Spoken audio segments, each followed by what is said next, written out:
Bismillahirrahmanirrahim. Assalamualaikum warahmatullahi wabarakatuh.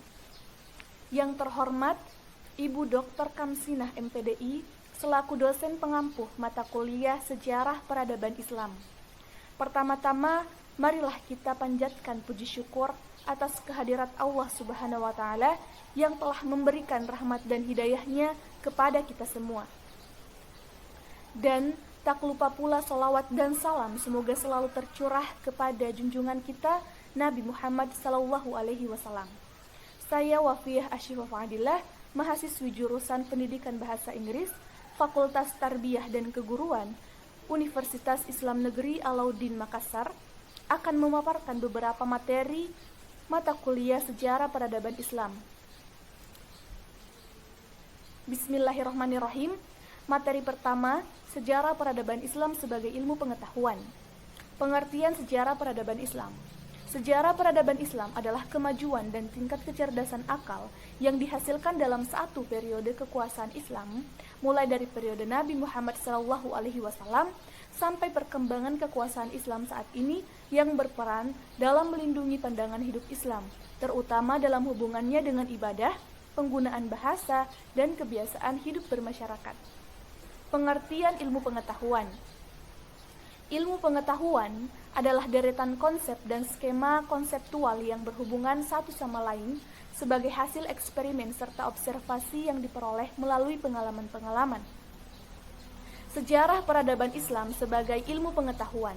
Sejarah peradaban Islam dapat dikatakan sebagai ilmu pengetahuan karena telah memenuhi kriteria ilmu pengetahuan, yaitu melalui memiliki objek yang jelas, memiliki metode tertentu, sistematis dan bertujuan. Bukti sejarah peradaban Islam sebagai ilmu pengetahuan. Yang pertama, sejarah peradaban Islam membahas kejadian-kejadian atau peristiwa-peristiwa yang terjadi dalam dunia Islam di masa lampau. Yang kedua, di dalam memperoleh informasi tentang sejarah peradaban Islam dapat dilakukan dengan beberapa metode, yaitu metode observasi, metode dokumenter.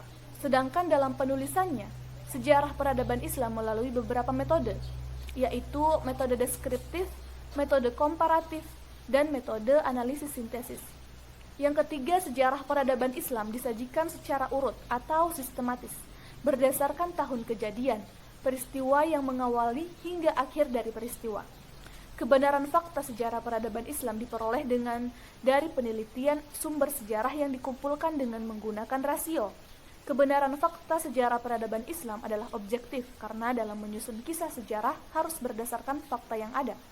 Sejarah peradaban Islam disusun dengan tujuan untuk mengenang dan mempelajari kembali lintasan sejarah Islam masa lalu serta mengambil hikmah dan pelajaran untuk kehidupan masa kini. Materi kedua, periode perkembangan peradaban Islam dan ciri-cirinya. Sejarah peradaban Islam dibagi menjadi 3 periode, yaitu periode klasik, periode pertengahan, dan periode modern. Periode klasik pada 650 sampai 1250 Masehi. Ciri-ciri Islam periode klasik yang pertama, Islam mulai berkembang karena telah diajarkan secara terang-terangan oleh Rasulullah SAW. Mulai berkembang ilmu pengetahuan dan munculnya para ahli ilmu pengetahuan. Mulai meluasnya wilayah kekuasaan Islam. Periode pertengahan pada 1250 sampai 1800 Masehi. Pada periode ini terjadi 2 kemunduran dan masa 3 kerajaan besar. Ciri-ciri Islam periode pertengahan yang pertama, kekuasaan politik terpecah dan saling bermusuhan. Menyempitnya wilayah kekuasaan Islam karena serangan dari bangsa Mongol. Kemunduran Islam di berbagai bidang. Periode modern pada 1800 sampai sekarang. Pada periode ini, umat Islam banyak belajar dari Barat dalam rangka mengembalikan balance of power. Nah, berikut ciri-ciri Islam periode modern. Yang pertama, Islam semakin maju dan berkembang di dunia. Wilayah kekuasaan Islam lebih meluas, bahkan sampai hampir ke seluruh dunia. Munculnya pembaharuan ide dan pemikiran dalam ajaran Islam, kebebasan memeluk agama Islam, dan kebebasan berijtihad. Materi ketiga, Arab pra-Islam, sistem politik kemasyarakatan, sistem kepercayaan, dan kebudayaan. Yang pertama, sistem politik kemasyarakatan. Pada kondisi politik Arab pra-Islam sebelum datangnya Islam, ada 3 kekuasaan politik besar yang mempengaruhi politik Arab, yaitu Kekaisaran Nasrani Bizantium, Kekaisaran Persia yang memeluk agama Zoroaster, serta dinasti Himyar yang berkuasa di Arab bagian selatan. Bangsa Arab tidak memiliki sistem pemerintahan seperti yang kita kenal sekarang ini. Model organisasi politik bangsa Arab lebih didominasi kesukuan atau model kabilah. Kepala sukunya disebut syekh, yakni seorang pemimpin yang dipilih antara sesama anggota. Kondisi masyarakat, secara garis besar kondisi masyarakat mereka bisa dikatakan lemah dan buta. Kebodohan mewarnai segala aspek kehidupan. Manusia hidup layaknya binatang. Wanita diperjualbelikan dan kadang-kadang diperlakukan layaknya benda mati. Hubungan di tengah umat sangat rapuh dan gudang-gudang pemegang kekuasaan dipenuhi kekayaan yang berasal dari rakyat, atau sesekali rakyat dibutuhkan untuk menghadang serangan musuh. Sistem kepercayaan dan kebudayaan bangsa Arab pra-Islam. Pada awalnya, masyarakat Makkah adalah penganut agama tauhid yang dibawa oleh Nabi Ibrahim alaihissalam. Namun kemudian dilanjutkan oleh putranya Nabi Ismail alaihissalam. Setelah Nabi Ismail alaihissalam wafat, masyarakat Makkah mulai pindah menyembah selain Allah. Amir bin Lubai mengajarkan kepada masyarakat Makkah cara menyembah berhala, sehingga masyarakat meyakini bahwa berhala adalah perantara untuk mendekatkan diri kepada Tuhannya. Mulailah kepercayaan baru menyebar di seluruh jazirah Arab.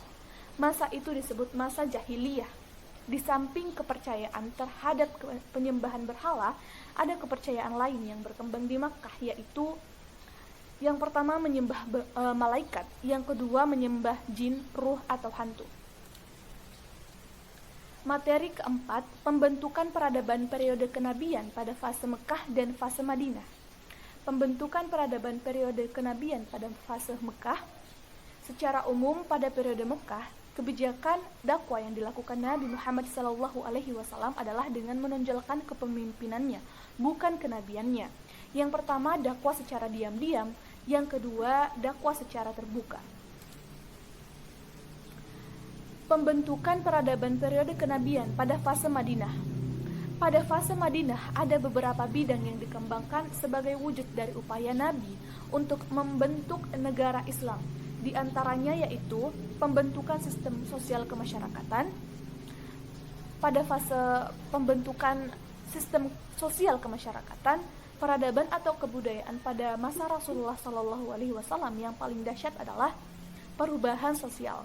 Suatu perubahan mendasar dari masa kebobrokan moral menuju moralitas yang beradab. Dalam tulisan Ahmad Al-Hurais diuraikan bahwa peradaban pada masa Nabi dilandasi dengan asas-asas yang diciptakan sendiri oleh Nabi Muhammad SAW di bawah bimbingan wahyu. Di antaranya pembangunan Masjid Nabawi, persaudaraan antara kaum muhajirin dan ansar, kesepakatan untuk saling membantu antara kaum muslimin dan non-muslimin, peletakan asas-asas politik, ekonomi, dan sosial. Bidang politik. Selanjutnya Nabi SAW merumuskan piagam yang berlaku bagi seluruh pendudukan Yastrib, baik orang muslim maupun non-muslim atau Yahudi. Bidang militer. Peperangan yang terjadi pada masa Rasul membawa akibat perkembangan Islam dan kebudayaan Islam. Peperangan pada masa Rasul terdiri dari perang Ghazwa, perang Syariah. Madinah merupakan negara yang bentuk dengan kemampuan daya mobilitas yang sangat rendah dari sisi ekonomi. Oleh karena itu, peletakan dasar-dasar sistem keuangan negara yang oleh Rasulullah SAW merupakan langkah spektakuler Islam sebagai sebuah agama dan negara dapat berkembang dengan pesat dalam jangka waktu yang relatif singkat. Materi kelima, peradaban Islam pada masa Khalifah Rashidah. Sakifah Bani Sa'idah adalah sebuah bangunan beratap yang digunakan oleh kabilah Bani Sa'idah, suku Khazraj, salah satu kabilah yang berasal dari Madinah, Hijaz, barat daya Jazirah Arab. Abu Bakar As-Siddiq. Pada masa pemerintahan Abu Bakar As-Siddiq pada 11-13 Hijriah atau 632-634 Masehi, Sistem pemerintahan kekuasaan yang dijalankan pada masa Khalifah Abu Bakar bersifat sentral, yakni kekuasaan legislatif, eksekutif, dan yudikatif terpusat di tangan Khalifah. Usaha-usaha yang dilakukan Abu Bakar As-Siddiq yang pertama merealisasikan keinginan Nabi yang hampir tidak terlaksana. Abu Bakar menghentikan pergolakan yang ada dalam negeri, perang riddah, perang melawan kemurtadan, memerangi orang-orang yang tidak mau membayar zakat, menghancurkan nabi-nabi palsu. Perluasan wilayah. Di wilayah timur, Abu Bakar mengangkat Khalid Ibnu Al-Walid dan Mustana Ibnu Haritsah sebagai panglima perang dan berhasil menguasai Iran dan beberapa kota Irak seperti Anbar, Daumatul Jandal, dan Farad. Pasukan ini berhasil memenangkan pertempuran di Yarmouk. Masa pemerintahan Abu Bakar berakhir setelah Abu Bakar meninggal dunia pada hari Senin 23 Agustus 624 Masehi. Umar Ibnu Al-Khattab. Masa pemerintahan Umar Ibnu Al-Khattab adalah 13 sampai 23 Hijriah atau 634 sampai 644 Masehi. Sistem pemerintahan, administrasi pemerintahan diatur menjadi 8 wilayah provinsi: Mekah, Madinah, Syria, Jazirah, Basrah, Kufah, Palestina, dan Mesir. Kekuasaan eksekutif dipegang oleh Umar bin Khattab dalam kedudukannya sebagai kepala negara. Perluasan wilayah. Pada masa pemerintahan Umar, wilayah kekuasaan Islam meliputi seluruh semenanjung Arabia, sebagian besar wilayah Persia, dan sebagian wilayah Romawi. Akhir pemerintahan Khalifah Umar memerintah selama 10 tahun lebih 6 bulan. Utsman bin Affan, masa pemerintahan 23 sampai 35 Hijriah atau 644 sampai 656 Masehi. Sistem pemerintahan, kekuasaan legislatif dipegang oleh Dewan Penasehat Syura, pelaksanaan administrasi pemerintahan di daerah. Khalifah Utsman mempercayakannya kepada seorang gubernur untuk setiap wilayah atau provinsi. Perluasan wilayah. Di wilayah barat, pasukan Islam melakukan penaklukan ke benua Afrika. Sementara itu, di wilayah timur, pasukan Islam berhasil menaklukkan daerah Farghana, Kabul, Juran, Balkah, dan Herat. Akhir pemerintahan. Situasi politik pada masa akhir pemerintahan Utsman semakin mencekam dan timbul pemberontakan yang mengakibatkan terbunuhnya Utsman. Wafat syahid pada hari Jumat tanggal 17 Zulhijjah 655 Masehi. Ali bin Abi Thalib. Masa pemerintahan 35 sampai 40 Hijriah atau 656 sampai 661 Masehi. Sistem pemerintahan. Ali berhasil memecat sebagian besar gubernur yang korupsi dan mengembalikan kebijaksanaan Umar pada setiap kesempatan yang memungkinkan. Akhir pemerintahan, kelompok Khawarij bahkan menyimpulkan bahwa penyebab terpecahnya kaum muslimin adalah 3 orang, yaitu Ali, Muawiyah, dan Amr bin Ash. Maka ketiganya harus dibunuh. Ketika rencana tersebut akan dilaksanakan, ternyata hanya Ali yang berhasil terbunuh. Ali wafat pada tanggal 17 Ramadan 40 Hijriah atau 660 Masehi. Sistem pergantian kepala negara pada masa Khulafaur Rasyidin. Yang pertama Abu Bakar As-Siddiq. Setelah Rasulullah SAW wafat, kaum Ansar saat itu ingin membaiat Sa'ad bin Ubadah untuk menjadi pemimpin umat Islam. Namun pembaiatan Sa'ad bin Ubadah terhenti oleh kedatangan kaum Muhajirin. Kemudian Abu Bakar berpidato dan beliau menghendaki kepemimpinan harus dari kalangan Muhajirin, karena Rasulullah dari kalangan Muhajirin. Setelah wafatnya Fatimah, Ali bin Abi Thalib membaiat Abu Bakar sebagai khalifah. Yang kedua, Umar Ibnu Al-Khattab. Umar adalah khalifah kedua dalam sejarah Islam. Menjelang wafat, Abu Bakar menunjuk Umar Ibnu Al-Khattab sebagai penggantinya. Pengangkatan Umar bin Khattab bukan berdasarkan konsensus, tetapi berdasarkan surat wasiat yang ditinggalkan oleh Abu Bakar. Utsman bin Affan.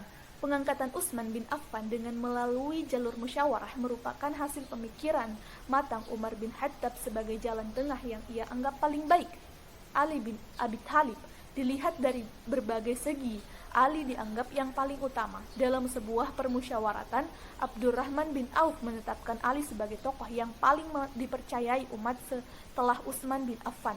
Ada beberapa yang diusulkan untuk menggantikan Utsman, tetapi mereka menolak, dan Ali bin Abi Thalib sendiri sempat bersembunyi. Dan setelah diminta berulang-ulang, akhirnya Ali bersedia dibaiat. Masa Abu Bakar dan Umar bin Khattab. Ahl al-hal wa al-'aqd. Mereka adalah orang-orang yang memiliki kualifikasi untuk bertindak atas nama orang muslim dalam memilih seorang khalifah, di mana dikenal sebagai ahl al-hal wa al-'aqd. Kadang-kadang disebut ahl al-'aqd wa al-haq.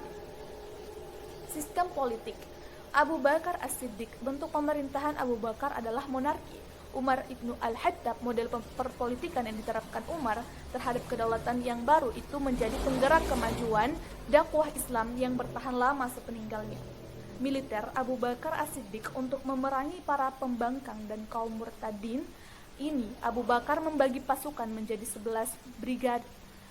Umar ibnu al-Khattab untuk kepentingan pertahanan, keamanan dan ketertiban dalam masyarakat, didirikanlah lembaga kepolisian, korps militer dengan tentara terdaftar. Ghanimah Abu Bakar As-Siddiq untuk meningkatkan kesejahteraan umum, Abu Bakar membentuk lembaga Bait al-Mal, semacam kas negara atau lembaga keuangan. Umar ibnu al-Khattab, ia memberikan tunjangan kepada rakyat sesuai klasifikasi berdasarkan nasab kepada Nabi Muhammad SAW. Masa Utsman dan Ali. Penetapan Mushaf Utsmani dalam menyalin ayat-ayat dari naskah Abu Bakar harus mengecek dan berpedoman pada hafalan para sahabat. Ayat harus ditulis dengan memakai ejaan tulisan yang seragam. Akar konflik politik dan teologi Utsman diprotes karena jabatan-jabatan strategis di pemerintahan diberikan kepada keluarganya dari Bani Umayyah. Ini menyebabkan Utsman lemah di pemerintahan. Materi terakhir atau materi 6, peradaban Islam pada masa Bani Umayyah. Perkembangan politik pada masa peradaban Islam Bani Umayyah. Perseteruan Muawiyah dengan Ali mengalami titik klimaks pada peristiwa Perang Siffin, dan disinilah tonggak awal yang menjadi cikal bakal pembentukan kekhalifahan dinasti Umayyah. Sesudah wafatnya Khalifah Ali bin Abi Thalib, maka habislah masa kepemimpinan Khulafaur Rasyidin. Masyarakat Arab, Irak, dan Iran saat itu mengangkat Hasan bin Ali untuk menggantikan kedudukan ayahnya. Tetapi permasalahan timbul karena pihak Muawiyah tidak setuju dengan pembaiatan tersebut. Maka Muawiyah mengirim tentara untuk menyerang kota Irak. Berkat kebijaksanaan Hasan bin Ali, maka peperangan tersebut tidak terjadi. Namun Hasan bin Ali mengajukan syarat-syarat kepada Muawiyah. Oleh karena itu, secara resmi penerimaan Muawiyah bin Abi Sufyan sebagai khalifah setelah Hasan bin Ali mengundurkan diri dari jabatan khalifah pada khalifah dinasti Umayyah, seluruhnya berjumlah 14 orang yang telah berkuasa mulai tahun 41 sampai 133 Hijriah atau 661 sampai 750 Masehi. Perkembangan ekonomi dan administrasi pemerintahan pada masa peradaban Islam Bani Umayyah. Kemajuan-kemajuan yang dicapai sangat menginspirasi Eropa untuk bangkit dari keterpurukan. Adapun faktor yang mempengaruhi kemajuan ekonomi dinasti Umayyah di Andalusia antara lain lembaga-lembaga pemerintahan yang independen, Cordova sebagai pusat bisnis dan ilmu pengetahuan, reformasi agraria dan pembukaan pasar khusus, hubungan harmonis dan penguasaan pengusaha dan ulama, kerajinan di Andalusia dan Eropa. Cordova juga sebagai pusat industri perindustrian dan kelautan. Konsolidasi dan pembaharuan politik pada masa Umar ibnu Abdul Al-Aziz. Kebijakan politik dalam kepemimpinan Umar bin Abdul Aziz secara garis besar antara lain memperbaiki pejabat pemerintahan, mengambil sikap terhadap kelompok yang menyimpang. Adapun kebijakan Umar dalam memperbaiki pejabat pemerintahan yaitu memecat gubernur dan pejabat yang zalim, menolak permintaan kenaikan tunjangan pada para amir, melarang semua pejabat pemerintahan menerima suap dengan alasan apapun.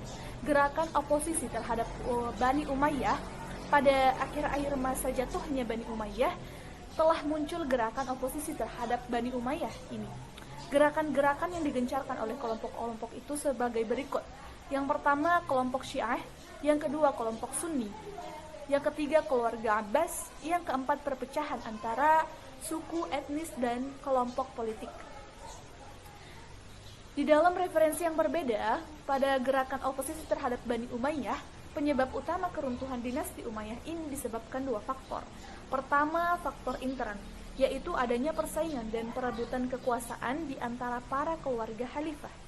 Kedua, faktor ekstern, yaitu adanya perselisihan dan perebutan pengaruh yang cenderung mengarah pada fanatisme golongan antara orang Arab Mudariyah di utara dan Yamaniyah di selatan.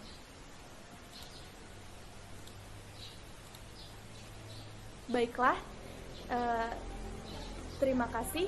Assalamualaikum warahmatullahi wabarakatuh.